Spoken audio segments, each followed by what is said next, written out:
الحمدللہ وکفی والصلاة والسلام علی عباده الذین اصطفی، خصوصاً علی افضلہم وخاتم النبیین محمد الامین وعلی آلہ وصحبہ اجمعین۔ اما بعد فقد قال اللہ تبارک وتعالی کما ورد فی سورة الصافات: اعوذ باللہ من الشیطان الرجیم، بسم اللہ الرحمن الرحیم۔ قال قائل منهم انی کان لی قرین یقول ائنک لمن المصدقین اذا متنا وکنا ترابا وعظاما ائنا لمدینون قال هل انتم مطلعون فاطلع فرآہ فی سواء الجحیم قال تاللہ ان کدت لتردین ولولا نعمت ربی لکنت من المحضرین۔ صدق اللہ العظیم۔ رب اشرح لی صدری ویسر لی امری واحلل عقدۃ من لسانی یفقہوا قولی۔ اللہم ربنا الہمنا رشدنا واعذنا من شرور انفسنا۔ اللہم ارنا الحق حقا وارزقنا اتباعہ وارنا الباطل باطلا وارزقنا اجتنابہ۔ اللہم وفقنا لما تحب وترضى۔ اللہم ربنا آنس وحشتنا فی قبورنا وارحمنا بالقرآن العظیم۔ اللہم اجعلہ لنا اماما ونورا وہدى ورحمہ۔ اللہم ذکرنا منہ ما نسینا وعلمنا منہ ما جہلنا وارزقنا تلاوتہ آناء اللیل واطراف النہار واجعلہ لنا حجۃ یا رب العالمین، آمین۔ سورہ صافات کے دوسرے رکوع میں اہل جنت کے ایک مکالمے کا تذکرہ تھا، جس سے یہ اندازہ ہوگا کہ کس قدر سادہ مزاج متواضع وہ لوگ ہوں گے کہ جو اللہ تعالیٰ کے فضل و کرم سے جنت میں داخل ہوں گے۔ قال قائل منہم، ان میں سے ایک کہے گا کہنے والا، انی کان لی قرین، یہ اہل جنت ہیں آپس میں گفتگو کر رہے ہیں، میرا ایک ساتھی تھا، دوست تھا، یقول ائنک لمن المصدقین، مصدقین وہ مجھ سے کہا کرتا تھا کہ تمہیں کیا ہو گیا ہے، تم رسول کی تصدیق کر رہے ہو، کتنی بے تکی بات ہے، اور تم تصدیق کر رہے ہو محمد کی صلی اللہ علیہ وسلم۔ اذا متنا وکنا ترابا وعظاما ائنا لمدینون، کیا جب ہم مر جائیں گے اور ہم ہو جائیں گے مٹی اور ہڈیاں، ہڈیاں بھی گڑی سلی ہوں گی اور سڑی گلی ہوں گی، اور یہ کہ مٹی باقی جسم تو مٹی بن چکا ہوگا، تو کیا پھر ہمیں کوئی جزا ملے گی، بدلہ ملے گا؟ قال هل انتم مطلعون، تو کہے گا وہ کوئی کہنے والا کہ کیا تم لوگ دیکھنا چاہتے ہو، جھانک کر دیکھو گے، تمہارا وہ دوست جو تمہیں گمراہ کرنے کی کوشش کرتا تھا وہ کہاں ہے، کس حال میں ہے، دیکھنا چاہو گے؟ یعنی اہل جنت کے لیے یہ اہتمام بھی کیا جائے گا۔ فاطلع، تو وہ جھانک کر دیکھے گا، فرآہ فی سواء الجحیم، تو دیکھے گا اس کو جہنم کے، دوزخ کے گویا کہ بیچوں بیچ اس کی تہہ میں۔ قال، وہ کہے گا، تاللہ ان کدت لتردین، خدا کی قسم تم تو قریب تھے کہ مجھے بھی برباد کرتے، مجھے بھی گراتے یہاں، یعنی یہ تو اللہ کا بڑا فضل ہوا کہ میں نے تمہاری باتوں پر زیادہ دھیان نہیں دیا، اور جو بات میرے دل کو لگ گئی تھی، جو بات مجھے بھلی لگی تھی، جس کی گواہی میری قلب کی گہرائیوں سے برآمد ہوئی، میرے دل نے جس کو حق جانا میں نے اسے قبول کیا، ورنہ یہ کہ تم تو تلے ہوئے تھے کہ جس طرح تم تباہ ہوئے ہو اسی طرح مجھے بھی اس جہنم کے گڑھے میں اپنے ساتھ لے کر گرتے۔ ولولا نعمت ربی لکنت من المحضرین، اور اگر میرے رب کی نعمت مجھ پر نہ ہوتی، احسان نہ ہوتا، انعام نہ ہوتا، یہ تو اللہ کا فضل ہے میرے پروردگار کا، تو میں بھی ہو جاتا انہی لوگوں میں سے جو یہاں پکڑے ہوئے آئے ہیں گرفتار ہو کر اور اس جہنم کے حوالے کر دیے گئے۔ افما نحن بمیتین، اب یہ آپس میں گفتگو کر رہے ہیں جنت والے، تو کیا اب ہمیں مرنا تو نہیں ہے، کیا اب ہمیں نہیں مرنا ہے، یعنی اب جنت میں آ کر تو ہم یہاں مستقل رہیں گے نا۔ وہ میں کہہ رہا تھا آپ سے کہ کس قدر سادہ مزاج کے لوگ ہوں گے، اور ان کے اندر کوئی تعلی نہیں ہوگی کہ ہم نے تو بڑی محنت سے جنت کمائی ہے، اب تو یہاں ٹھسے سے ہم رہیں گے، اور ہمیشہ ہمیش رہیں گے، ان کے دلوں کی کیفیت اب بھی یہ ہے۔ افما نحن بمیتین الا موتتنا الاولی وما نحن بمعذبین، تو کیا اب ہمیں کوئی موت نہیں آئے گی سوائے اس موت کے کہ جو آ چکی ہے؟ وما نحن بمعذبین، اور اب تو ہم مطمئن ہو جائیں کہ کسی عذاب وغیرہ کا کھٹکا نہیں ہے، کہیں اور کوئی پکڑ، کوئی اور حساب کتاب، کوئی اور چھلنی تو ابھی نہیں لگنی ہے۔ وما نحن بمعذبین، اور ہمیں تو کوئی عذاب نہیں دیا جائے گا۔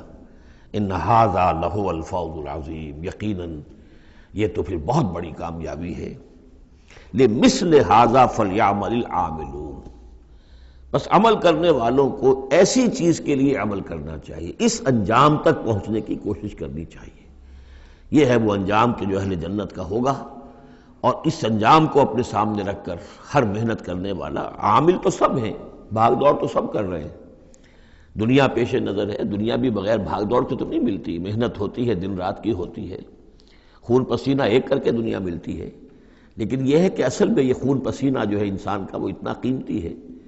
کہ اس کے عوض تو یہ جنت حاصل کرنی چاہیے، نہ یہ کہ محض دنیا کی چند روزہ زندگی کے عیش و آرام اور صرف اس کی زیبائش و آرائش۔ اذالک خیر نزلا ام شجرۃ الزقوم، بھلا یہ کیفیت بہتر ہوگی، یہ انجام بہتر ہوگا،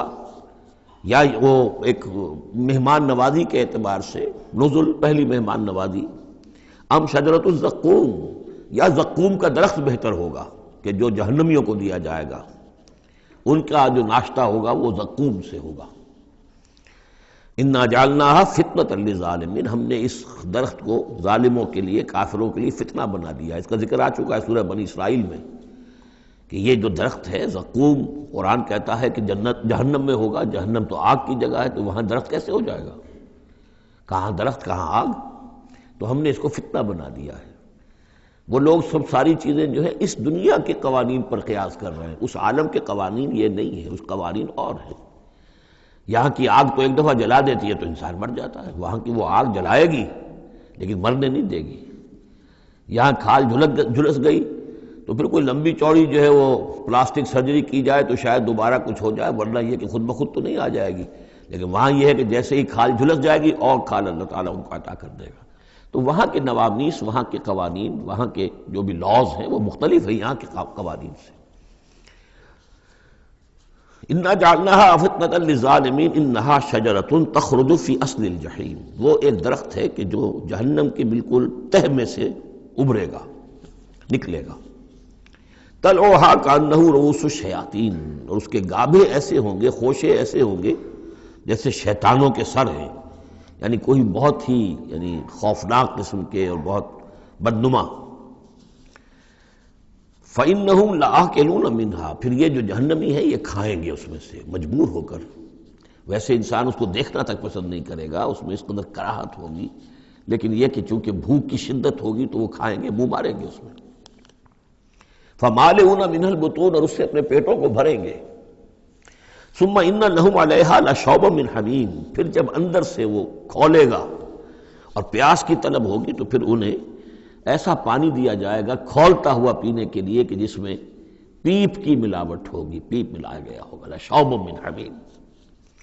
ثُمَّ إِنَّ مَرْجِعَهُمْ لَإِلَى الْجَحِيمِ، پھر یہ تو ابھی ابتدائی ہو گئی نا، جو ان کی مہمان نوازی جو ہے ابتدا میں ہو رہی ہے، اور اس کے بعد پھر ان کو لوٹا دیا جائے گا جہنم میں۔ انہم الفوا آباہم ضالین، یہ وہ لوگ ہیں جنہوں نے اپنے آباء و اجداد کو پایا گمراہ، بھٹکا ہوا، اب انہی کے اوپر انہوں نے انہی کے نقش پا پر چلنا شروع کر دیا۔ فہم علی آثارہم یہرعون، تو انہی کے نقوش پا پر اب یہ دوڑ رہے ہیں، بے اختیار دوڑے چلے جا رہے ہیں، بغیر سوچے سمجھے، جو بھی آباء و اجداد کے طور طریقے ہیں۔ وَلَقَدْ ضَلَّ قَبْلَهُمْ أَكْثَرُ الْأَوَّلِينَ، حالانکہ ان سے پہلے بھی جو پہلے لوگ تھے ان کی اکثریت بھی گمراہ تھی، وہ تو ہم دیکھ چکے ہیں۔ ان تُطِعْ أَكْثَرَ مَنْ فِي الْأَرْضِ يُضِلُّوكَ عَنْ سَبِيلِ اللَّهِ، یہ ہم آیت پڑھ چکے ہیں۔ اگر تم زمین میں بسنے والوں کی اکثریت کی پیروی کرو گے تو وہ تو تمہیں گمراہ کر کے چھوڑے گی۔ پھر یہ آیت بھی سورہ یوسف میں آ چکی ہے، وَمَا يُؤْمِنُ أَكْثَرُهُم بِاللَّهِ إِلَّا وَهُم مُشْرِكُونَ، کہ ان کی اکثریت جو ہے اللہ پر ایمان نہیں رکھتی مگر کسی نہ کسی نوع کے شرک کے ساتھ، اور شرک یہی ہوتا ہے کہ ایک بڑے اللہ کو مان کر کسی نہ کسی چھوٹے اللہ کو بھی مانا جائے، اور ہوتا یہ ہے کہ وہ چھوٹا خدا جو ہے وہ اعصاب پر سوار ہو جاتا ہے، اور بڑا تو کہتے ہیں وراء الورا وراء الورا، وہ تو ہے بیٹھا ہوا ہے، اسے اس دنیا کی فکر بھی نہیں ہے، کوئی چنتا بھی نہیں ہے، کوئی تشویش بھی نہیں ہے، وہ اپنے اندر مگن ہے۔ مشائین کا فلسفہ یہ ہے جو ارسطو کے پیروکار ہیں، اور ہمارے ہاں اکثر جو متکلمین ہیں وہ سب مشائین ہیں، ارسطو کے پیروکار ہیں اکثر متکلمین۔ تو متکلمین کے اس مشائین کا، ارسطو کا فلسفہ یہ ہے کہ اللہ تعالیٰ صرف کلیات کا عالم ہے، جزیات کا نہیں ہے۔ زیادہ اسے اس کائنات کی فکر ہی نہیں، اس نے بس پیدا کر دیا ہے، بس اللہ اللہ خیر صلی اللہ، کچھ قوانین بنا دیے، یہ خود بخود چل رہی ہے، اب اسے اس سے کوئی سروکار نہیں ہے۔ جیسے کہ کوئی کھلاڑی جو ہے وہ فٹ بال کو کک مارتا ہے، اب وہ فٹ بال جا رہی ہے، اب کھلاڑی ادھر کھڑا ہے، فٹ بال جا رہی ہے، اب یہ کھلاڑی چاہے کہ روک لے تو وہ فٹ بال کو روک تو نہیں سکتا، یہ تو جا رہی ہے، وہ تو زمین کی فرکشن ہے، کوئی رکاوٹ ہے، یا اس کی اپنا مومنٹم ختم ہوگا تو پھر یہ ہے کہ وہ رکے گی۔ تو یہ تصورات بھی اللہ کے بارے میں دنیا میں رہے ہیں، اور بڑے بڑے حکماء کے رہے ہیں، فلاسفہ کے رہے ہیں۔ انسان نے جب اپنے پیمانے ہیں ان پر اللہ کو ناپنا چاہا اور تولنا چاہا تو پھر اسی قسم کی حماقتوں میں انسان مبتلا ہوا۔ وَلَقَدْ ضَلَّ قَبْلَهُمْ أَكْثَرُ الْأَوَّلِينَ، ان سے پہلے بھی جو پہلے تھے، پہلوں کی اکثریت بھی تو گمراہوں پر مشتمل تھی۔ وَلَقَدْ أَرْسَلْنَا فِيهِمْ مُنذِرِينَ، ہم نے ان میں بھی اپنے خبردار کرنے والے بھیجے تھے۔ فَانظُرْ كَيْفَ كَانَ عَاقِبَةُ الْمُنذَرِينَ، تو دیکھ لو کیسا انجام ہوا ان کا جن کو خبردار کر دیا گیا تھا۔ قوم نوح کا کیا انجام ہوا، قوم ہود کا، قوم صالح کا، قوم شعیب کا، اور سدوم اور عمورہ کے شہروں کا، تو دیکھ لو کیا کیا انجام ہوا۔ الا عباد اللہ المخلصین، البتہ ان میں سے جو اللہ کے خاص بندے تھے اللہ نے ان کو بچایا۔ وَلَقَدْ نَادَانَا نُوحٌ فَلَنِعْمَ الْمُجِيبُونَ، اور ہمیں پکارا تھا نوح نے تو ہم کیا ہی اچھے ہیں جواب دینے والے اور دعا کے قبول کرنے والے۔ رب انی مغلوب فانتصر، حضرت نوح علیہ السلام نے جب فریاد کی پروردگار مجھے تو انہوں نے دبا لیا ہے، میں مغلوب ہو گیا ہوں، تو اب تو ہی بدلہ لے اور تو ہی مدد فرما۔ تو اللہ کی مدد آ گئی، وَنَجَّيْنَاهُ وَأَهْلَهُ مِنَ الْكَرْبِ الْعَظِيمِ، اور ہم نے اسے اور اس کے گھر والوں کو کرب عظیم سے نجات دے دی۔ اب کرب عظیم کو آپ خود سوچئے کہ ایک تو کرب عظیم ان کی مسلسل 950 برس سے ایک شخص دعوت دے رہا ہو اور لوگ استہزاء کر رہے ہیں اور تمسخر کر رہے ہیں۔ یوں سمجھیے کہ مکے میں تو یوں کہا جا سکتا ہے کہ ابھی 10-12 برس ہی ہوئے ہیں مسلمانوں تمہیں یہ جھیلتے ہوئے، ہمارے اس بندے نے 950 برس تک صبر کیا تھا۔ تو اس کا اندازہ کریں کس قدر کرب میں، کس قدر ضیق میں اس کی جان آئی ہوگی۔ جیسے کہ ہم دیکھتے آ رہے ہیں کہ حضور کی جان جس طرح ضیق میں آ گئی تھی کہ ان کے اوپر گویا کہ لوگ اتمام حجت کر رہے ہیں، دکھائیے کوئی معجزہ، آپ رسول ہونے کا دعویٰ کرتے ہیں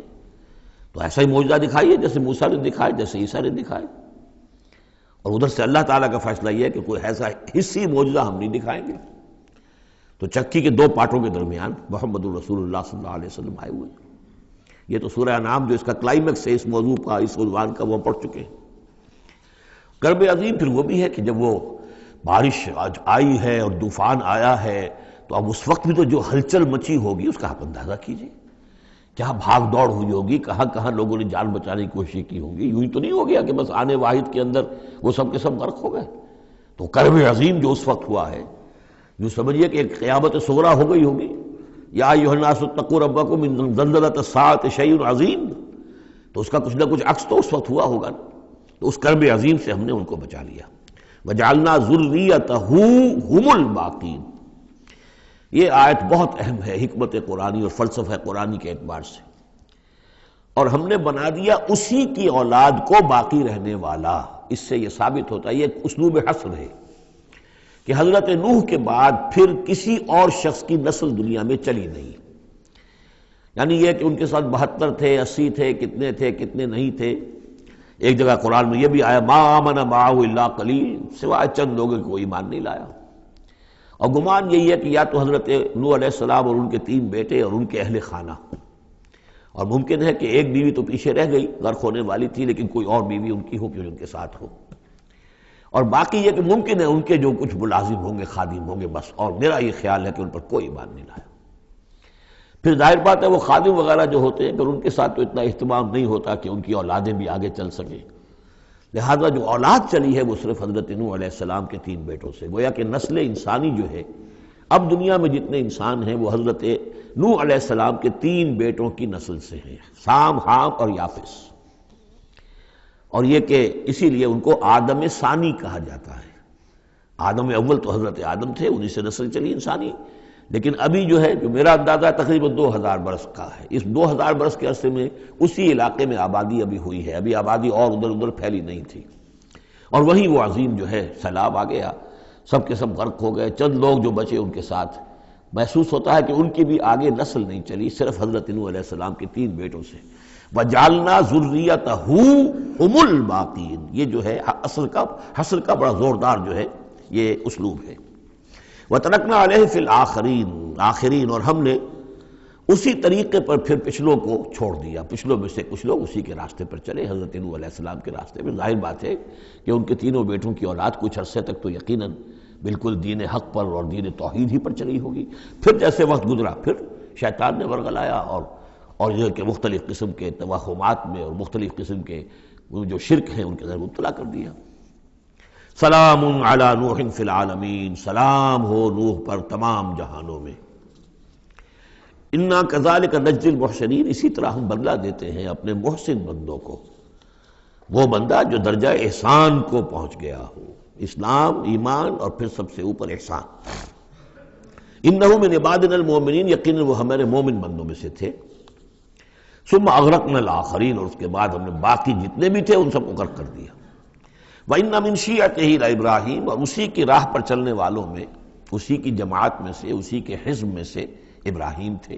یعنی یہ کہ جو نسل چلی ہے آگے تو حضرت ابراہیم بھی جو اٹھے ان کی حضرت سام کی اولاد میں سے، حضرت سام کی اولاد میں قوم عاد بھی ہے، اسی میں پھر قوم سمود بھی ہے، اور بھی اقوام ہیں سیمیٹک ریسز جتنی بھی ہیں، لیکن یہ کہ شہر ار میں جو موجودہ جو عراق ہے اس کے بہت جنوبی علاقے کے اندر یہ شہر تھا جس کے اب کھنڈرات برآمد ہوئے ہیں، وہاں حضرت نوح علیہ السلام، حضرت ابراہیم علیہ السلام کی پیدائش ہوئی، اور وہ حضرت نوح ہی کے طریقے پر توحید پر چل رہے ہیں۔ اس جا ربہ بقلب سلیم، جبکہ وہ اپنے رب کی طرف متوجہ ہوا قلب سلیم کے ساتھ۔ اب یہاں وہ حکمت سمجھ لیجئے کہ میں نے جو بارہ عرض کیا ہے کہ ایک فطرت سلیمہ اور ایک عقل سلیم، یہ دو چیزیں ہیں، اور فطرت کا تعلق چونکہ روح سے ہے اور روح کا مسکن قلب ہے، تو آپ اسے فطرت سلیمہ کہیں یا اسے قلب سلیم کہیں، وہ ایک ہی بات ہے۔ قلب سلیم اپنی اصل حقیقت پر، اصل جو حیات اس کی ہے اس پر باقی ہو، پرورٹڈ نہ ہوئی ہو اس کی فطرت، اس پر پردے نہ پڑ گئے ہوں، اس کے خد و خال جو ہیں وہ اپنی اصل سلامتی کے ساتھ باقی ہوں، اور پھر اس کو کہتے ہیں صوفیہ سیر الی اللہ، اس جا ربہ بقلب سلیم، جو قلب سلیم ہے وہ اللہ کی طرف آگے بڑھتا ہے، اور عقل سلیم کی روشنی میں وہ پھر پہنچتا ہے توحید تک، اور توحید کے بعد معاد تک، جیسا کہ میں نے کئی مرتبہ عرض کیا کہ سورہ فاتحہ در حقیقت اسی مقام پر کھڑی ہے کہ ایک انسان کے جو قلب سلیم اور عقل سلیم کی رہنمائی میں توحید اور معاد تک پہنچ گیا ہے، اور اب وہ یہ بھی جان گیا ہے کہ اصل طریقہ زندگی گزارنے کا یہی ہے کہ اللہ کی بندگی کی جائے، اس ایک خدا کی بندگی کی جائے۔ اب وہ سوال کرتا ہے میں بندگی کیسے کروں؟ جیسے میں نے آپ کو بتایا مکے میں ایسے لوگ موجود تھے، حضرت سعید ابن زید جو ہیں کہ جو بہنوئی تھے حضرت عمر بن الخطاب کے رضی اللہ تعالیٰ عنہ کے جو والد تھے زید، وہ موحد تھے،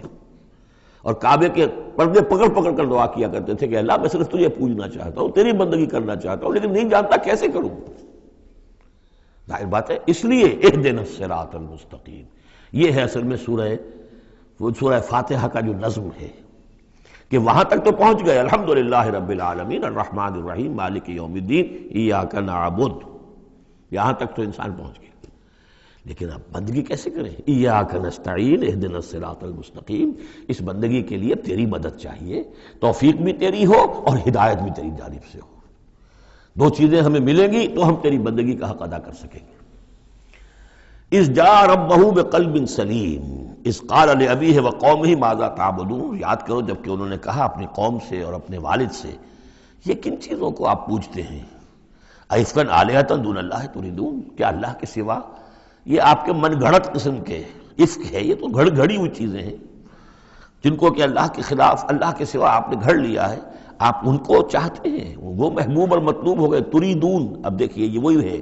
ضعف الطالب مطلوب، تم کس کا تم طالب ہو، کس مطلوب کون سا ہے تمہارا؟ یہ تمہارے مطلوب ہے۔ ائفکا آلہۃ دون اللہ تریدون فما ظنکم برب العالمین، تو تمہارا کیا گمان ہے اس ہستی کے بارے میں جو تمام جہانوں کی مالک ہے اور پروردگار ہے۔ فنظر نظرۃ فی النجوم، پھر انہوں نے ذرا ایک نگاہ ڈالی ستاروں میں، گویا کہ یہ تاثر دیا کہ یہ ستارہ شناسی کے ذریعے سے کچھ معلوم کرنا چاہ رہے ہیں، اور پھر کہا فقال انی سقیم، میں تو بیمار ہوں یا بیمار ہونے والا ہوں، میری طبیعت کچھ ٹھیک نہیں ہے، یا یہ کہ مجھے اندیشہ ہے کہ مجھے کوئی بیماری آنے والی ہے۔ اصل میں وہی جیسا کہ میں پہلے عرض کر چکا ہوں، یہ مضمون آ چکا ہے 2 مرتبہ پہلے قرآن میں، کہ بت پرستی بھی تھی وہاں اور ستارہ پرستی بھی تھی، اور کوئی ایسا ان کا سالانہ کوئی ستارہ پرستی کا جشن تھا، جیسے جنم اشٹمی کا میلہ ہوتا ہے ہندوؤں میں، کہ سب کے سب شہر سے باہر نکل کر کسی ستارے کی پرستش کیا کرتے تھے۔ تو جب وہ دن آیا ان کا تو سب کے سب چلے گئے۔ حضرت ابراہیم نے کہا میری طبیعت ٹھیک نہیں ہے، میں آپ لوگوں کے ساتھ نہیں جا سکتا، اور پیچھے رک گئے۔ فنظر نظرۃ فی النجوم، انہوں نے ذرا ستاروں میں نگاہ دوڑائی اور کہا قال انی سقیم، میری طبیعت ٹھیک نہیں ہے، یا میری طبیعت جو ہے خراب ہونے والی ہے۔ فتولوا عنہ مدبرین، تو وہ اسے چھوڑ کر وہ چلے گئے، پیٹھ موڑ کر چلے گئے، اور جا کر انہوں نے وہ اپنے جو بھی جشن تھا، جو بھی پوجا پاٹ تھی وہ کی۔ فراغ الی آلہتہم، جا گھسا وہ ان کے معبودوں میں۔ فقال الا تاکلون، اب وہاں ظاہر بات ہے حلوہ مانڈا رکھا ہوگا، بتوں کے سامنے چڑھاوے چڑھے ہوئے ہوں گے، تو حضرت ابراہیم پوچھتے ہیں کیا ہو گیا آپ حضرات کو، کھاتے کیوں نہیں، تناول کیوں نہیں فرماتے؟ یہ جو کچھ آپ کے پوجنے والوں نے لا کر نذرانہ رکھا ہوا ہے یہاں پر، الا تاکلون، کھاتے کیوں نہیں کھاتے آپ؟ فراغ علیہم ضربا بالیمین ما لکم لا تنطقون، اور کیا بات ہے، بات بھی نہیں کرتے، جواب بھی نہیں دیتے۔ فراغ علیہم ضربا، پھر ایک ضرب کے ساتھ پل پڑا ان پر، ایک ضرب کے ساتھ اپنے داہنے ہاتھ سے پوری قوت سے۔ فاقبلوا الیہ یزفون، باقی تفاصیل کو قرآن درمیان میں چھوڑ جاتا ہے، اب وہ سب کے سب چورا ہو گئے، ایک کو چھوڑ دیا صرف جو سب سے بڑا تھا۔ اب اس کے بعد جب وہ لوگ آئے ہوں گے، اور جو قیامت صغریٰ نہیں بلکہ کبریٰ وہ تو اس وقت ہو گئی ہوگی شہر کے اندر، کہ ہمارے یہ معبودوں کے ساتھ کیا کیا، کس نے کیا ہے۔ فاقبلوا الیہ یزفون، تو گھبراتے ہوئے دوڑے ہوئے ان کی طرف آئے۔ قال تعبدون ما تنحتون، اب انہوں نے پھر اب ان کے ساتھ مباحثہ کہہ لیجئے، مناظرہ کہہ لیجئے، بغیر کسی خوف کے،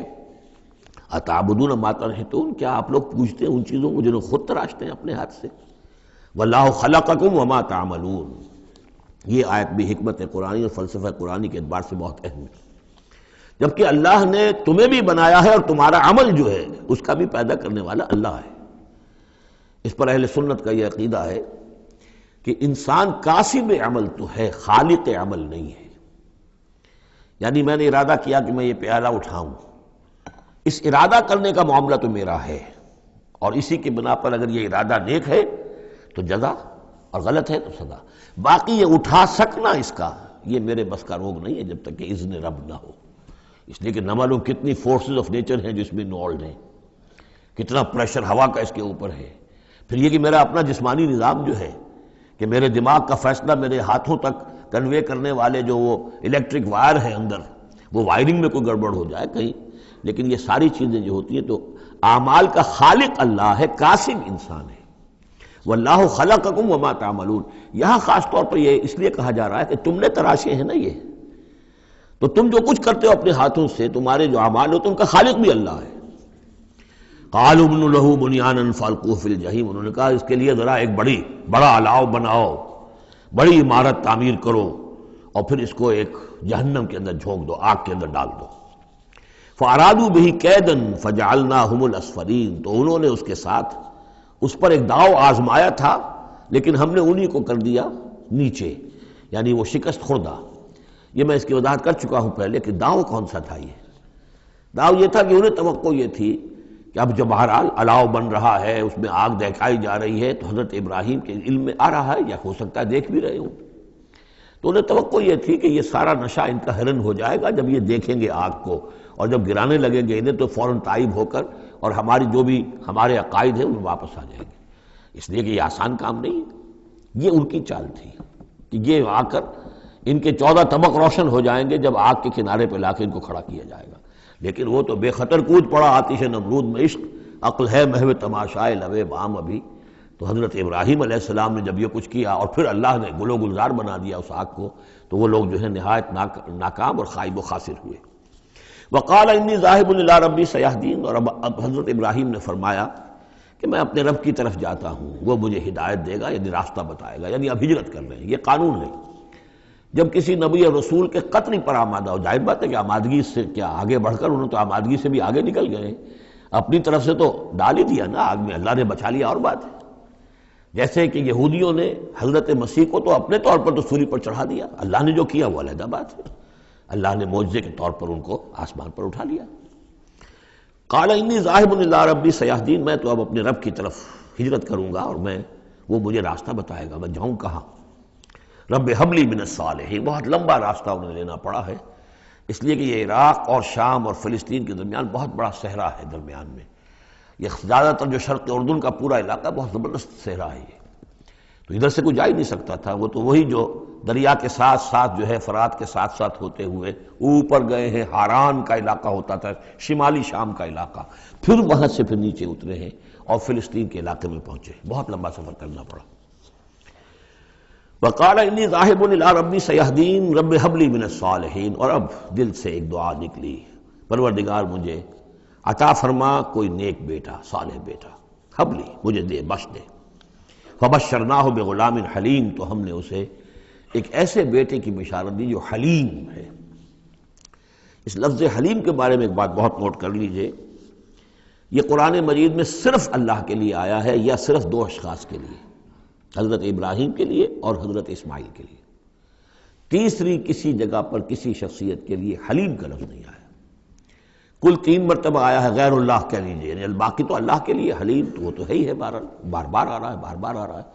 لیکن اللہ کی یہ شان وہ ہے کہ جو گویا کہ زیادہ عام نہیں ہے لوگوں کے اندر، ورنہ یہ کہ کچھ نہ کچھ عکس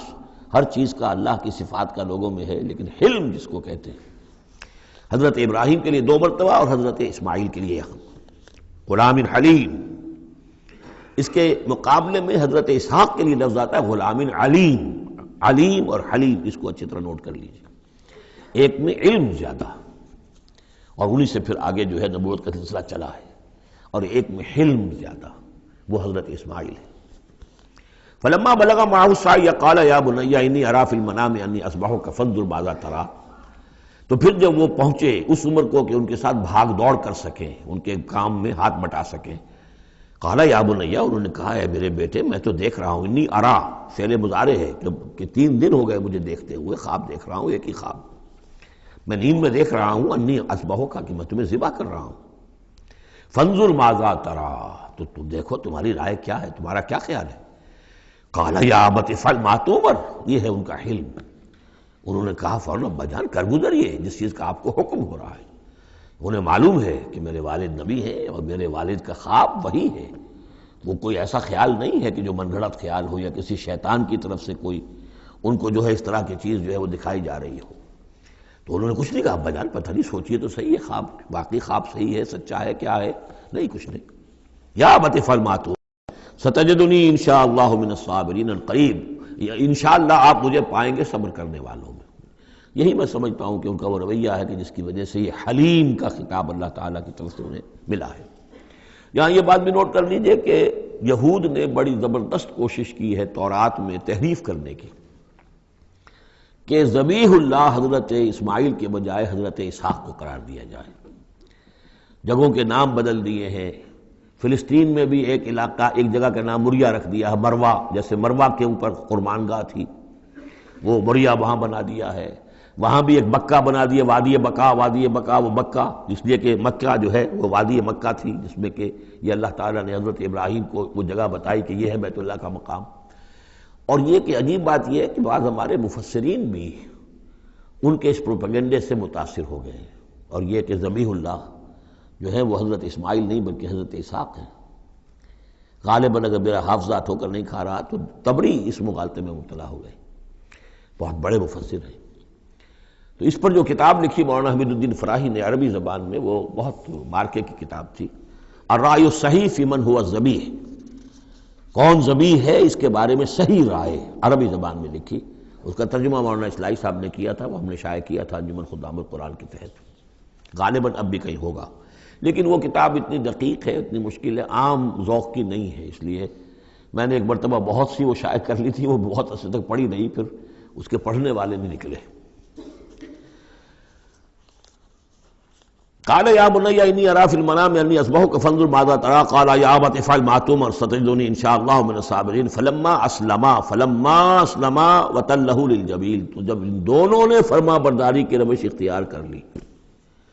اور حضرت ابراہیم نے اسماعیل کو لٹا دیا پیشانی کے بل کہ تاکہ چہرہ سامنے نہ ہو، بجائے سامنے وہ چلانے کے چھری اس گدی پر چلانے کی کوشش کی۔ وَنَادَيْنَاهُ يَا ابراہیم، اور ہم نے پکارا ہے ابراہیم کا صدقت الرؤیا، تم نے تو اپنا خواب سچا کر دکھایا۔ اِنَّا كَذَلِكَ نَجْزِي الْمُحْسِنِينَ، ہم اسی طرح اپنے محسن بندوں کو بدلہ دیتے ہیں۔ إِنَّ هَذَا لَهُوَ الْبَلَاءُ الْمُبِينُ، یقیناً یہ بہت بڑی آزمائش تھی۔ یہ شاباش کی حد ہے کہ ممتحن یہ کہے اس سے کہ جس کا امتحان لے رہا ہو کہ بھائی امتحان بڑا سخت لیا تھا میں نے تمہارا واقعتاً، اب یہ شاباش کا جو ہے یوں سمجھیے کہ سب سے آخری شکل ہے کہ ممتحن کہے۔ اس موضوع پر میں نے ایک تحریر لکھی تھی جو کتابچے کی شکل میں موجود ہے، حج اور عید الاضحیٰ اور اس کی حکمت، اس میں نے یہ چیزیں بیان کی ہیں۔ وَفَدَيْنَاهُ بِذِبْحٍ عَظِيمٍ، اور پھر ہم نے اس کی جگہ پر فدیہ ایک ذبح عظیم، جنت کا ایک میڑھا آیا اور اس کی جگہ پر حضرت اسماعیل کی جگہ پر ذبح ہوا، اور اسی کی پھر اب یہ یاد ہے کہ جو بنائی جا رہی ہے قربانی جو ہوتی ہے۔ وَتَرَكْنَا عَلَيْهِ فِي الْآخِرِينَ، اسی پر ہم نے پھر باقی رکھا پچھلوں میں بھی، یعنی اس میں یہ بھی ہو سکتا ہے کہ پوری ملت ابراہیم مراد ہو، جیسے ملت نوح پر ہم نے باقی رکھا کچھ لوگوں کو جن میں سے حضرت ابراہیم بھی تھے، اور یہ بھی کہ اس قربانی کا خاص طور پر جو ہے اس کا ذکر کیا جا رہا ہو۔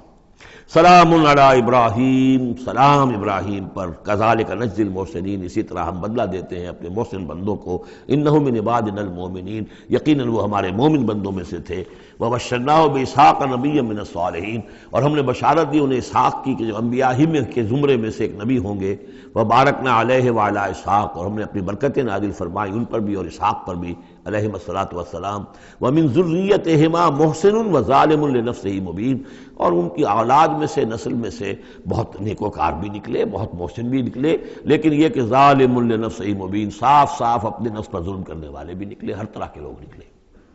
وَلَقَدْ مَنَنَّا عَلَىٰ مُوسَىٰ وَهَارُونَ، یہ قصص النبیین کے انداز کی صورت ہے جو میں یہ اصطلاحات سے آپ کو واقف کرا چکا ہوں۔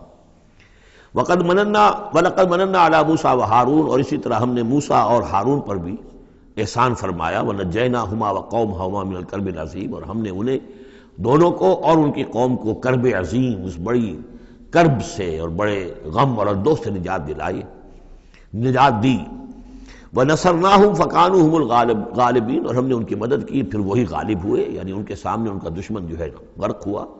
وَآتَيْنَاهُمُ الْكِتَابَ الْمُسْتَبِينَ، اور ہم نے ان دونوں کو وہ کتاب دی یعنی تورات کے جو بہت ہی واضح ہے، ہر چیز کو واضح کرنے والی۔ وَهَدَيْنَاهُمَ الصِّرَاطَ الْمُسْتَقِيمَ، اور ہم نے دونوں کو راستہ دکھایا، سیدھا راستہ صراط مستقیم کی ہدایت دی۔ وَتَرَكْنَا عَلَيْهِمَا فِي الْآخِرِينَ، اور اسی پر ہم نے باقی رکھا انہی کی ملت پر پچھلوں میں بھی۔ سلام علی موسیٰ وہارون، سلام موسیٰ پر بھی اور ہارون پر بھی۔ انا کذالک نجزی المحسنین انہما من عبادنا المؤمنین وان الیاس لمن المرسلین، اور یقیناً الیاس بھی ہمارے رسولوں میں سے تھے، یہ حضرت ہارون کی نسل میں سے تھے۔ اور بال بک ایک شہر ہے بال کا، بک اصل میں پرانی عبرانی زبان میں شہر کو کہتے تھے، بکہ، تو یہ بکہ جو تھا یہ بک، تو بال بک، بک کا شہر، تو یہ تو یوں سمجھیے کہ اللہ کا گھر، اللہ کا شہر، اور یہ ایک بال کا بھی ایک شہر تھا، بال ان کا بہت بڑا معبود تھا، اور وہ سانڈ کی شکل میں اس کا بت بنتا تھا۔ وَإِنَّ إِلْيَاسَ لَمِنَ الْمُرْسَلِينَ إِذْ قَالَ لِقَوْمِهِ أَلَا تَتَّقُونَ، جبکہ انہوں نے اپنی قوم سے یہ کہا کہ تم تقوی اختیار نہیں کرتے، ڈرتے نہیں ہو۔ أَتَدْعُونَ بَالًا، تم پکارتے ہو بال کو، وَتَذَرُونَ أَحْسَنَ الْخَالِقِينَ، اور جو بہترین خالق ہے اس کو تم نے چھوڑ دیا ہے۔ اللہ ربکم، جو اللہ ہے تمہارا رب ہے، وَرَبَّ آبائکم الأولین، اور تمہارے جو پچھلے آباء و اجداد تھے ان سب کا رب ہے۔ فَكَذَّبُوهُ فَإِنَّهُمْ لَمُحْضَرُونَ، تو انہوں نے اس کو جھٹلا دیا، اور تو وہ سب کے سب جو ہیں وہ پکڑے ہوئے آئیں گے قیامت کے دن، گرفتار ہو کر حاضر کر دیے جائیں گے، محضر ہوں گے۔ الا عباد اللہ المخلصین، سوائے ان میں سے ان اللہ کے نیک بندوں کے کہ جن کو اللہ نے اپنے لیے خالص کر لیا تھا۔ وَتَرَكْنَا عَلَيْهِ فِي الْآخِرِينَ، اور ہم نے اسی پر پھر باقی رکھا پچھلوں میں بھی اسی ملت، اسی طریقے کا ایک تسلسل چلا آ رہا ہے۔ ان هذه امتکم امۃ واحدۃ، یہ بات دو مرتبہ یہ آیت آ چکی ہے۔ سلام علی الیاسین انا کذالک نجزی المحسنین انہ من عبادنا المؤمنین۔ اب یہ جو بار بار آ رہی ہیں آیتیں میں ان کا ترجمہ نہیں کر رہا ہوں، اور بہت سادہ بھی ہیں کہ جن کے ترجمے کی ضرورت نہیں ہے۔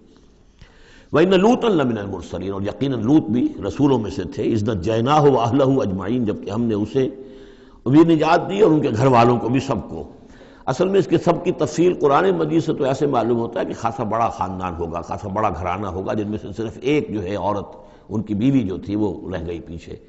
تورات سے یہ معلوم ہوتا ہے کہ ان کی صرف 2 بیٹیاں تھیں اور کوئی خاندان نہیں تھا، بس وہ اپنی 2 بیٹیوں کو لے کر نکلے ہیں، واللہ عالم۔ قرآن کے بیان سے اندازہ جو ہوتا اہل،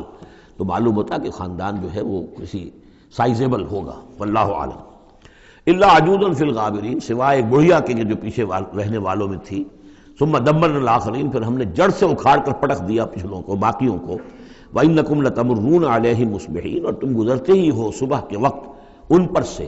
یعنی جہاں ان کے کھنڈرات تھے، جس کے بارے میں ابھی حال ہی میں خبر آئی ہے کہ کچھ برٹش جو ہیں آرکیالوجی وغیرہ سے جن کو دلچسپی ہے اور جو اس کے ماہر ہیں، تحقیق کی ہے کہ وہ ڈیڈ سی کے پانی کی سطح کے نیچے اب آثار تلاش کیے جا چکے ہیں اس سدوم اور عمورہ کے، وہ موجود ہیں، اور تورات اور قرآن دونوں کی پوری توثیق ہو گئی ہے۔ انشاءاللہ اب یہ ساری اب حضرت نوح علیہ السلام کی کشتی بھی، وہ بھی لوگوں کی نگاہوں کے سامنے آ جائے گی، اس لیے کہ قرآن کے انداز سے یہ معلوم ہوتا ہے کہ ایک وقت میں وہ بھی ایک بڑی آیت کی حیثیت سے ظاہر ہوگی، اور یہ کہ یہ ساری چیزیں جو لوگوں کے سامنے ایک ثبوت کے طور پر آتی چلی جائیں گی، یہ ساری تاریخ جو قرآن بیان کر رہا ہے اور تورات نے بیان کی صحیح ہے۔ وَإِنَّكُمْ لَتَمُرُّونَ، تم گزرتے ہو، جب تمہارے قافلے جاتے ہیں تو وہاں سے گزر کر جاتے ہو، تم صبح کے وقت بھی اور باللیل، کبھی رات کے وقت بھی۔ افلا تعقلون، تو کیا تم عقل سے کام نہیں لیتے؟ وَإِنَّ يُونُسَ لَمِنَ الْمُرْسَلِينَ، اور یونس بھی اسی طرح اللہ کے رسولوں میں سے تھے۔ اِذْ أَبَقَ إِلَى الْفُلْكِ الْمَشْحُونِ، جبکہ وہ بھاگ کر پہنچا اس کشتی میں کہ جو پہلے ہی سے لدی ہوئی تھی، اس کو چونکہ اپنی قوم کو چھوڑ کر غصے میں بھرے ہوئے، ذهب مغاضبا، یہ ہم پڑھ چکے ہیں،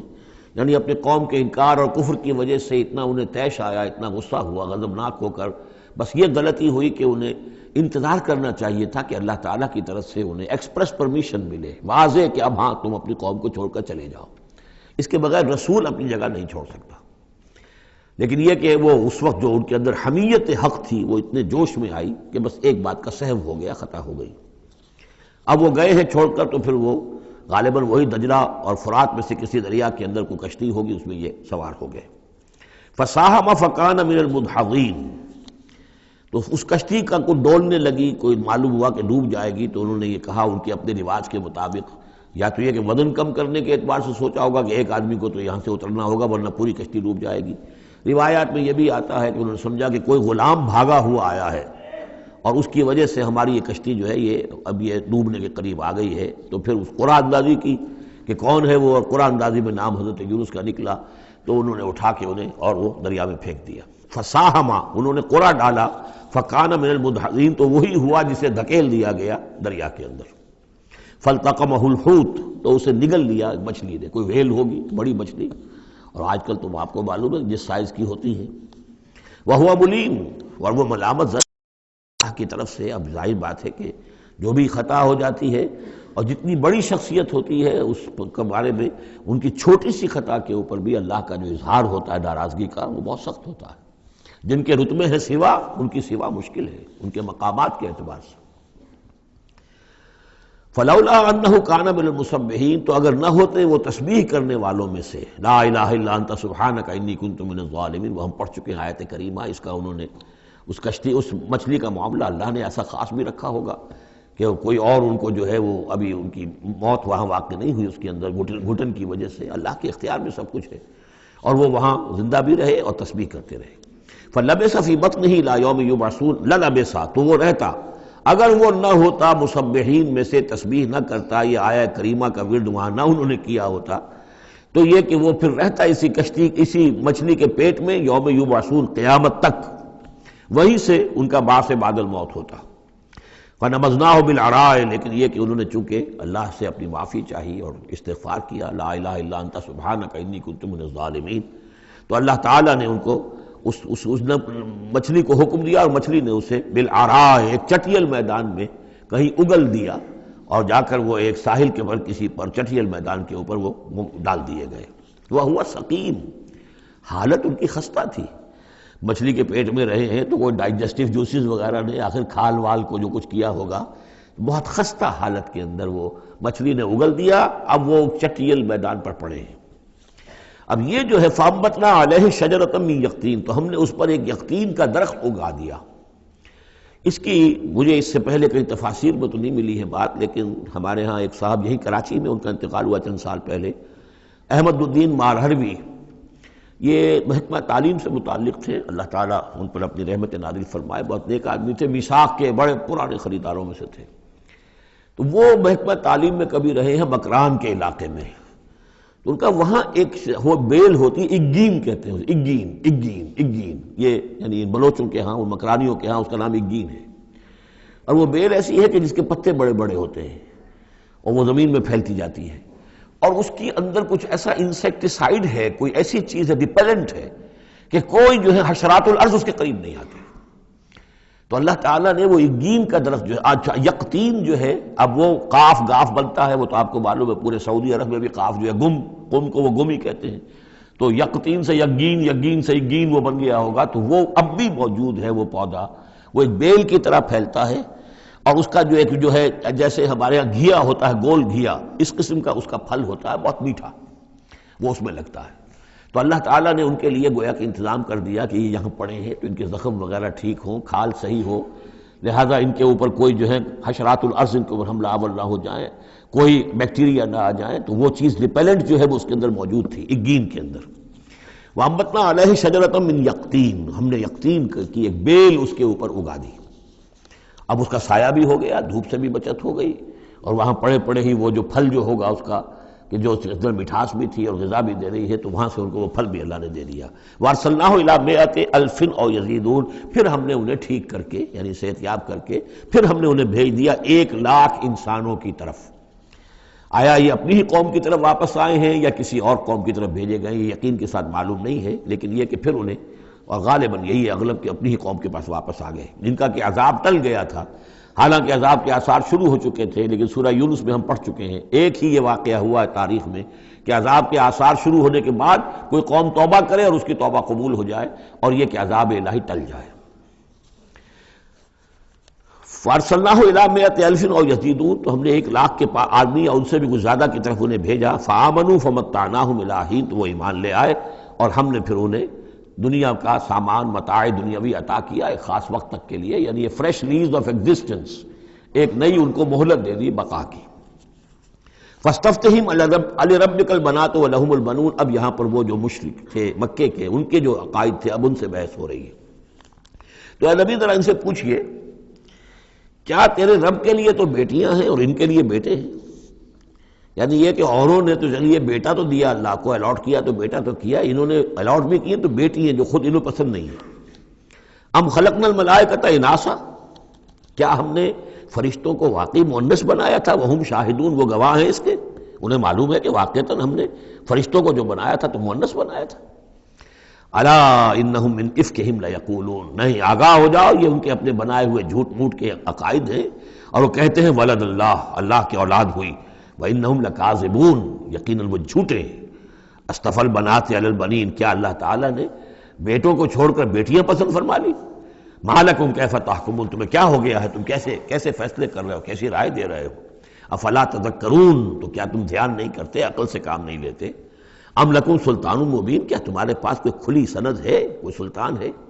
اب یہ صورت بھی نوٹ کر لیجئے، یہ تیسری صورت ہے اسی سٹائل کی، سورہ حجر، پھر سورہ شعراء، پھر یہ سورہ صافات، وہی انداز، چھوٹی چھوٹی آیتیں، اور ردم ہے تیز، صوتی آہنگ زیادہ نمایاں ہے، ڈیوائن میوزک جس کو میں کہا کرتا ہوں، ملکوتی غنا جو ہے ان صورتوں کے اندر۔ تو یہ بھی ابتدائی دور کی صورتوں میں سے ہے۔ ایسا محسوس ہوتا ہے کہ اللہ تعالیٰ نے مکی صورتوں کے ہر گروپ کے اندر ایک جو ہے ابتدائی زمانے کی صورت جو ہے وہ شامل کر دی، اور اس کا جو حکمت میری سمجھ میں اب تک آئی ہے، واللہ عالم کوئی اور بڑی حکمت بھی ہو سکتی ہے جو ہمارے علم میں ابھی نہ آئی ہو، لیکن یہ کہ تاکہ مونوٹنی نہ رہے، بلکہ مضامین کے اندر تنوع پیدا ہو جائے۔ لیکن ظاہر بات ہے کہ اب ایک آدمی پڑھ رہا ہے قرآن مجید، فرض کیجئے ایک شخص جو ہے ایک پارہ روزانہ پڑھتا ہے، تو اب اس میں یہ ہے کہ اس کے سامنے مضامین ایسے نہ ہوں کہ بس وہ کئی دن تک متواتر ایک ہی قسم کے مضامین میں رہے، بلکہ یہ کہ پھر بدل کر عدل کر مضامین آتے چلے جائیں۔ واللہ عالم۔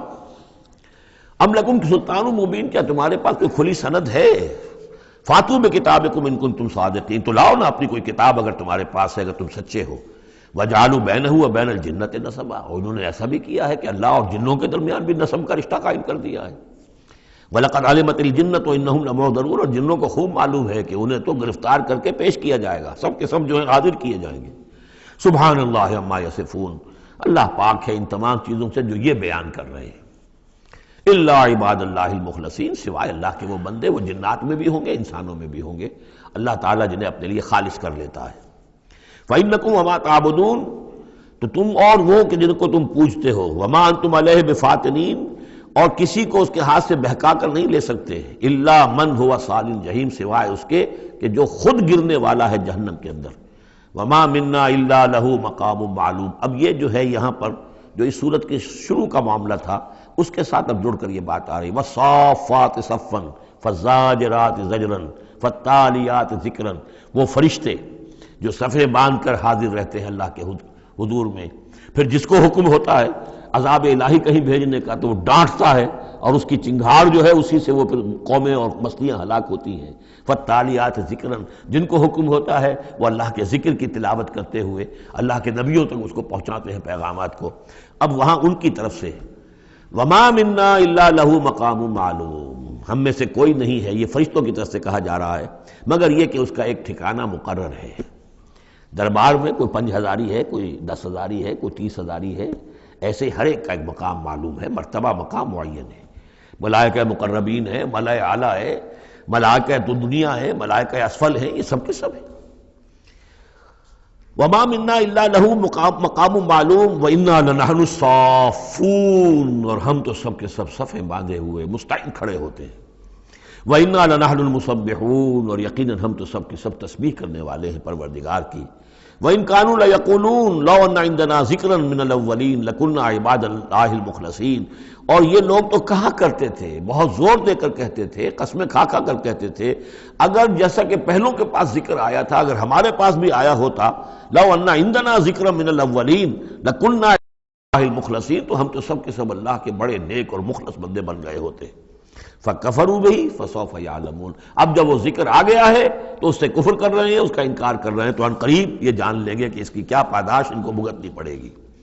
وَلَقَدْ سَبَقَتْ كَلِمَتُنَا لِعِبَادِنَا الْمُرْسَلِينَ، یہ آیات بھی بہت اہم ہے فلسفہ قرآن کے اعتبار سے۔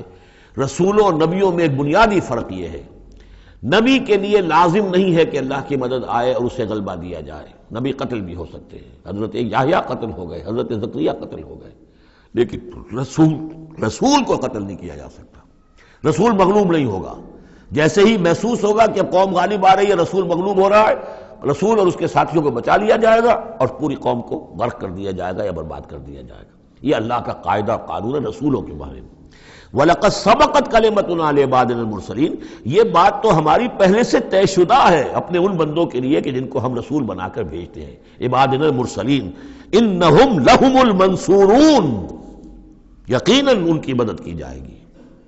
اور میں یہ صیغہ جو ہے مستقبل کا بول رہا ہوں، اصل میں تو اب وہ بات ختم ہو چکی محمد الرسول اللہ صلی اللہ علیہ وسلم پر، لیکن ماضی میں یہ اللہ کا قاعدہ اور قانون رہا ہے رسالت کے بعد میں۔ وَإِنَّ جُنْدَنَا لَهُمُ الْغَالِبُونَ، اور یقیناً ہمارا لشکر جو ہے وہی غالب آ کر رہے گا۔ یعنی اللہ کا لشکر کون ہے؟ اللہ کا حزب اللہ کون سی ہے؟ اللہ کا رسول اور اس کے ساتھی اہل ایمان۔ محمد الرسول اللہ والذین معہ، یہ کون تھے؟ یہ حزب اللہ تھے، اپنے وقت کے حزب اللہ یہ ہے۔ اور عیسیٰ اور ان کے ساتھ ان کے حواری یہ کون تھے؟ یہ اس دور کی حزب اللہ ہے۔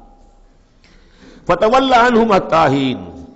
تو اے نبی ذرا آپ رخ پھیر لیجئے ان سے ایک وقت تک کے لیے، آپ زیادہ ان کی یہ استہزاء کریں، تمسخر کریں، آپ پرواہ نہ کریں، آپ اپنا رخ ہی پھیر لیجئے۔ وَأَبْصِرْهُمْ فَسَوْفَ يُبْصِرُونَ، تو آپ بھی ذرا ان کو دیکھتے رہیے، آپ اعراض کر کے ذرا پھر انتظار کیجئے، دیکھتے رہیے دور سے۔ فَسَوْفَ يُبْصِرُونَ، تو عنقریب یہ بھی دیکھ لیں گے۔ أَفَبِعَذَابِنَا يَسْتَعْجِلُونَ، تو کیا یہ ہمارے عذاب کی جلدی مچا رہے ہیں کہ لے آؤ محمد عذاب صلی اللہ علیہ وسلم۔ فَإِذَا نَزَلَ بِسَاحَتِهِمْ فَسَاءَ صَبَاحُ الْمُجْرِمِينَ منذرین، پھر جب وہ عذاب اترے گا ان کے میدان میں، ساحہ کہتے ہیں بڑے میدان کو، کہ جیسے گھر ہیں اور اس کے درمیان میں کوئی بڑا جو ہے پارک ہے جیسے ہمارے ہاں ہوتے ہیں۔ فَإِذَا نَزَلَ بِسَاحَتِهِمْ، جب ان کے اس بڑے میدان میں وہ اترے گا وہ عذاب، فسا صباح المنذرین، تو وہ بہت بری صبح ہوگی ان کے لیے جن کو خبردار کر دیا گیا تھا۔ وَتَوَلَّ عَنْهُمْ حَتَّىٰ حِينٍ، پھر دوبارہ اے نبی ابھی ذرا آپ ان کی طرف سے آپ رخ پھیر لیجئے، ان کے انکار سے زیادہ دلگیر بھی نہ ہو، ان کے انجام کے بارے میں زیادہ صدمہ بھی نہ کریں۔ وَلَا تَحْزَنْ عَلَيْهِمْ، آپ ان کے بارے میں رنج و افسوس بھی نہ رکھیں۔ فَلَعَلَّكَ بَاخِعٌ نَفْسَكَ أَلَّا يَكُونُوا مُؤْمِنِينَ، آپ اس صدمے سے اپنے آپ کو، اپنی جان کو نہ گھلائیں کہ یہ ایمان نہیں لا رہے۔ وَأَبْصِرْ فَسَوْفَ يُبْصِرُونَ، آپ بھی دیکھتے رہیے اور عنقریب یہ بھی دیکھ لیں گے۔ سبحان ربک رب العزت عما یصفون، پاک ہے اللہ تیرا پروردگار جو رب العزت ہے، عزت اور اقتدار اور اختیار والا ہے، عما یصفون، ان تمام چیزوں سے کہ جو یہ بیان کرتے ہیں۔ یہ نوٹ کرنے والی بات ہے کہ وصف اسی سے یصفون بنا ہے اور اسی سے صفت بنا ہے۔ قرآن مجید میں اللہ کے لیے یہ لفظ استعمال ہوتا ہے صرف لوگوں کی طرف سے۔ اللہ تعالیٰ نے اپنی کوئی صفت قرآن میں اس ایجابی یا مثبت طور پر بیان نہیں کی ہے۔ ویسے ہم احادیث میں لفظ ہے، لیکن یہ کہ یہ بات نوٹ کر لیجیے، قرآن میں صرف نام آتا ہے، لہ الاسماء الحسنی، اس کے ہیں تمام اچھے نام۔ اللہ کے لیے صفت کا لفظ کہیں واضح طور پر صراحتاً جو ہے وہ نہیں آیا ہے۔ جہاں بھی آیا اما یصفون، جو کچھ یہ اس کو وصف بیان کر رہے ہیں، جو کچھ اس کے بارے میں یہ کہہ رہے ہیں، سبحانہ و تعالی اما یصفون، اللہ اس سے پاک ہے، بلند و برتر ہے۔ وسلام علی المرسلین، اور سلام ہو تمام رسولوں پر، والحمد للہ رب العالمین، اور کل حمد بلکہ کل شکر زیادہ موضوع ہے اللہ کے لیے ہے جو تمام جہانوں کا مالک اور رب ہے۔ سورۃ صاد، بسم اللہ الرحمن الرحیم، صاد والقرآن ذی الذکر۔ تین صورتیں قرآن مجید کی ایسی ہیں جو ایک حرف سے شروع ہوئی ہیں، ایک حرف، حرف مقطع کہیں گے ہم اسے، مقطعات تو نہیں کہہ سکتے اس لیے کہ کئی حروف تو نہیں ہیں۔ ایک سورہ صاد ہے، ایک سورہ نون ہے، اور ایک سورہ قاف ہے۔ یہ سورہ صاد جو ہے یہ اس گروپ میں ہے، اس میں جو ہم پڑھ رہے ہیں جس کا مرکزی مضمون ہے توحید۔ سورہ قاف پہلی صورت ہے اس گروپ، ان دو گروپوں کی کہ جن کا مرکزی مضمون ہے آخرت اور انذار آخرت، اور سورۃ القلم بالکل ابتدائی دور کی ہے۔ صاد والقرآن ذی الذکر، یہ بھی نوٹ کر لیجئے کہ صاد پر یہاں آیت نہیں ہے، ایک حرف جہاں آیا ہے وہ آیت نہیں ہے، البتہ دو پر حامیم یاسین یہ آیت ہے، طٰہٰ یہ آیت ہے، لیکن کہیں کہیں تین پر بھی آیت نہیں، الف لام را آیت نہیں ہے، الف لام میم آیت ہے۔ تو یہ ساری چیزیں جو ہیں میں نے ابتدا میں جو تعارف قرآن پر تقریر کی تھی، یہ سب توقیفی چیزیں ہیں، یہ کسی کی اجتہاد کے نتیجے میں اور کسی گرامر کے اصول سے، کسی بیان کے اصول سے اس سے کوئی تعلق نہیں۔ توقیفی کا مطلب کہ حضور صلی اللہ علیہ وسلم کے بتانے پر موقوف ہے، جو آپ نے بتایا بس وہ ہے جو ہم مانیں گے۔ والقرآن ذی الذکر، اور قسم ہے اس قرآن کی جو ذکر والا ہے۔ اب ہم وہ صورتیں بھی پڑھ چکے ہیں جن میں قرآن کو از ذکر کہا گیا ہے، یہاں ذی ذکر کہا گیا، ذکر والا قرآن جس میں ذکر ہے اللہ کا۔ فیہ ذکرکم، یہ بھی ہم پڑھ چکے ہیں، لیکن از ذکر انا نحن نزلنا الذکر وانا لہ لحافظون، ہم نے ہی یہ از ذکر نازل کیا ہے، دی ریمائنڈنگ، اور اس کے اندر ریمائنڈنگ ہے، یہ ریمائنڈنگ کا حامل ہے، بات ایک ہی ہے، لیکن یہ کہ اس کے بعد قسم کے بعد مقسم علیہ یہاں نہیں ہے۔ قسم کس چیز پر کھائی؟ قسم ہے اس قرآن کی جو ذکر والا ہے، مقسم علیہ کہاں ہے؟ بل الذین کفروا فی عزۃ و شقاق، یہ تو مقسم علیہ نہیں ہے۔ یہ میں آپ کو بتا چکا ہوں سورہ یاسین میں کہ جو وہاں پر آیا ہے یاسین والقرآن الحکیم انک لمن المرسلین، وہ انک لمن المرسلین، اس قسم کی تمام قسمیں جو قرآن میں آئی ہیں اس کے بعد مقسم علیہ جو ہے وہ سمجھیے کہ وہی ہے کہ قرآن گواہ ہے اس پر، قرآن ثابت کر رہا ہے کہ اے محمد صلی اللہ علیہ وسلم آپ اللہ کے رسول ہیں۔ بل الذین کفروا فی عزۃ و شقاق، لیکن جن لوگوں نے کفر کی روش اختیار کی ہے وہ بڑی جھوٹے غرور کے اندر، جھوٹی انا ان کی ہے، اور آپ کے زندم زندہ میں اور آپ کے مقابلے میں آ کر انہوں نے موقف اختیار کر لیا ہے اپنے غرور اور زندم زندہ میں۔ کم اہلکنا من قبلہم من قرن فنادوا، کتنی ہی ہم نے قوموں کو اس سے پہلے ہلاک کیا ہے، پھر وہ لگے چیخنے چلانے جب عذاب الہی آیا، ولا تحین مناص، حالانکہ پھر وہ وقت گزر چکا تھا کہ جس میں کوئی خلاصی ہو سکتی،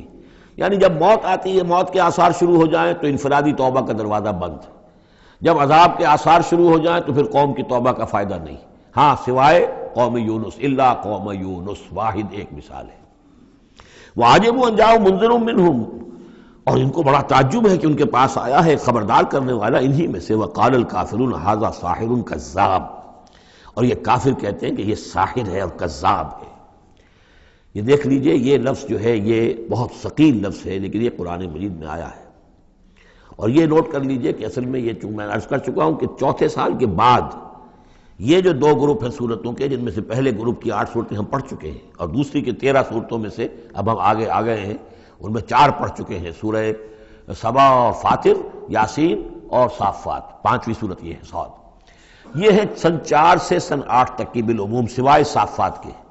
اس کو آپ نے دیکھا کہ 5 رکوعوں میں 182 آیات ہیں، وہ بالکل وہی انداز ہے، چھوٹی چھوٹی صورتیں، رکوع جو ہے 5 ہیں، 182 آیات ہیں، ایک ایک رکوع کے اندر 53 آیات بھی ہیں، ایک رکوع کے اندر اس سورہ مبارکہ میں۔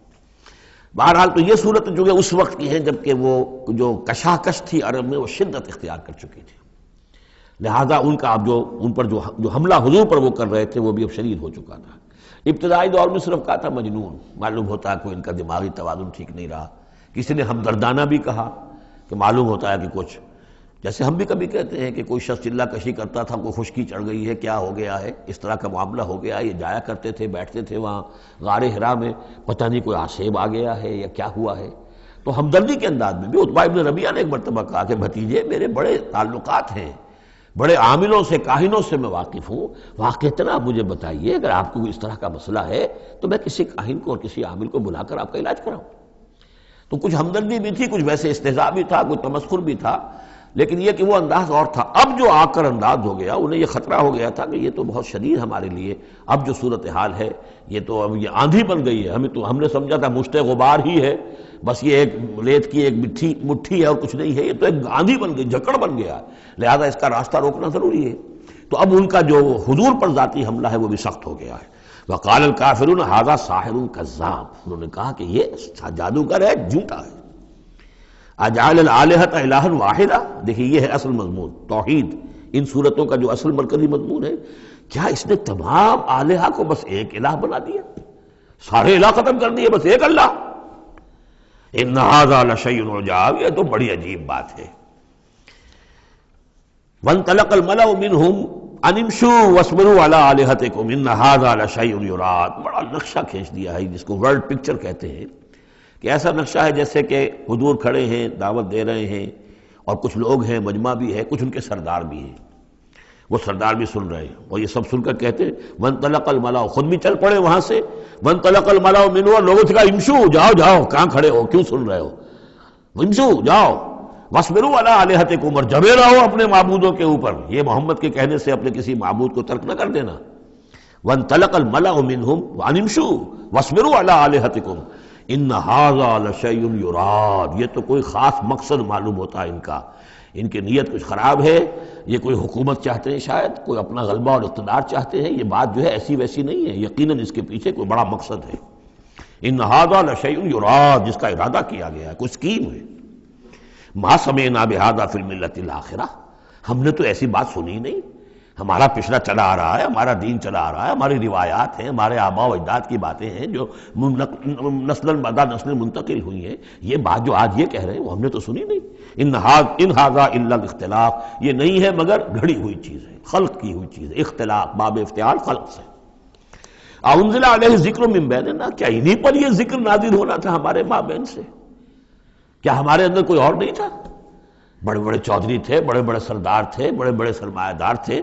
انزل علیہ ذکر من بیننا بل ہم فی شک من ذکری، اصل بات یہ ہے کہ یہ میرے ذکر کے معاملے میں شک میں پڑ گئے ہیں۔ بل لما یذوقوا عذاب، بس اب تو جب ابھی انہوں نے چونکہ چکھی نہیں ہے میری کوئی مار، اس لیے انہیں شک ہے۔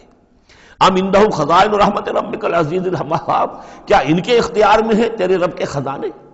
اللہ جو العزیز ہے، وہاب ہے، دینے والا ہے، کیا ان کا اختیار تھا کہ وہ ان سے پوچھ کر دیتا کہ رسالت کس کو دوں، نبی کس کو بناؤں؟ کیا ان کے پاس اس کا اختیار ہے؟ ام عندہم خزائن رحمت ربک العزیز الوہاب ام لہم ملک السماوات والارض وما بینہما فلیرتقوا فی الاسباب، تو کیا ان کے پاس ہے بادشاہی آسمانوں اور زمین کی، اور جو ان کے دونوں کے مابین ہے ان سب کی، فلیرتقوا فی الاسباب، تو چاہیے کہ رسیاں تان کر آسمان پر چڑھیں۔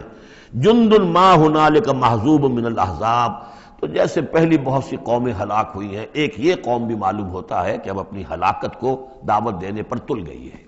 بارک اللہ لی ولکم فی القرآن العظیم ونفعنی وإیاکم بالآیات والذکر الحکیم۔